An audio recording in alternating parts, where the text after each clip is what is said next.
Mr. Chairman, thank you.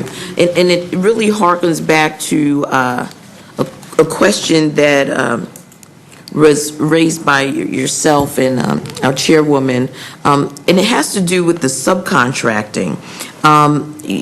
What wasn't clear to me was the level of accreditation that is required for the subcontractors to maintain a certain quality of care, and that your agency has documentation that affirms their accreditation and ability to do this. It becomes an even more of a concern if we have prime contractors, for lack of a better term, that don't have any experience in the industry.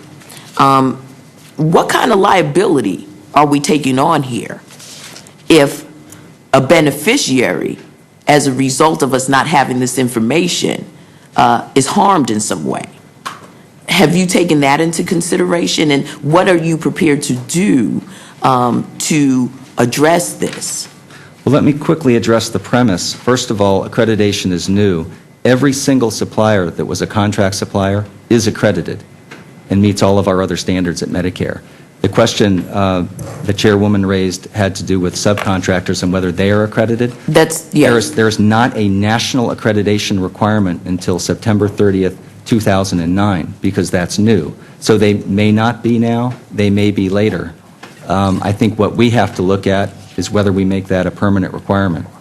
Mm-hmm. But there was some doubt in your response as to whether all the 325 currently who are awarded actually have the accreditation and licensure that is required. No doubt in my mind on accreditation and meeting all of Medicare's enrollment standards. I'm not familiar with every aspect of state licensure. It's different in each state, and I'm not familiar with that particular requirement in our standards as it has to do with state licensure. I will get back to the committee on that. Yeah, I think that that's going to be important because it's part of the Medicare rule.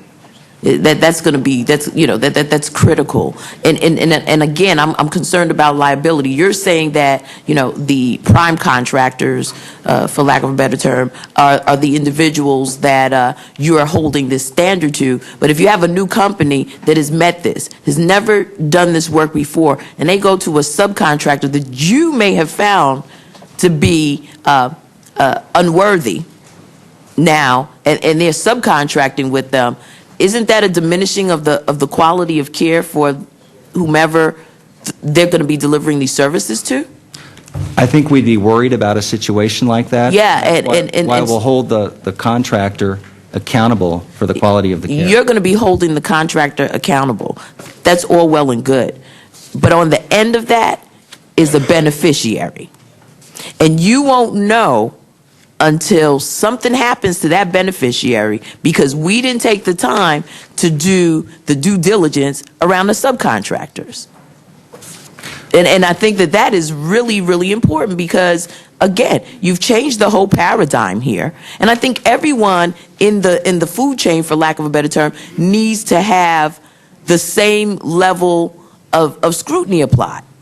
And we need to be able to affirm to the American people that we've set that standard across the board, and that different companies haven't been given different preference, and that we're not vigilant around the quality and the standard of the delivery of care and supplies that maintain lives in our society. I submit to you that is just as important, and the onus should not only be on those companies that, for whatever reason, rose to the level where they've obtained this contract. Because, how do you get accountability out of that? And I guess the thing that I'd say is that I don't disagree with anything that you said. But I think what I would say is that where we are now is in a far better place than where we were before we implemented quality standards, accreditation, and financial standards. So we've upped the game, improved the system, and I think you're pointing out some areas that we need to look at closely as we move the system forward. Yeah, see if there are other refinements you've left a hole because there are unintended consequences, And if we're going to move and step up our game, and there's this glaring hole there that even a layperson like me can see, then it would seem to me that those within your agency whose full-time work is to make this thing happen would be able to see it as well. And so it becomes almost negligent if we don't apply the same level of standard to the entire process, so that the American people can feel assured that we have put in a top-notch healthcare delivery system that they can rely on. There'll be a lot of trepidation out there. Like I said, you got a huge task here. You're going to be changing this, and you're going into major metropolitan areas, densely populated, a lot of healthcare challenges in many of the areas, a lot of people relying on these supplies and equipment. You know, it's going to be really critical that we have our finger on the pulse of every single part of this system. And I submit to you, Mr. Wilson, that that subcontracting piece is just as important as the 325 awardees that you've already identified. Thank you very much, Mr. Chair.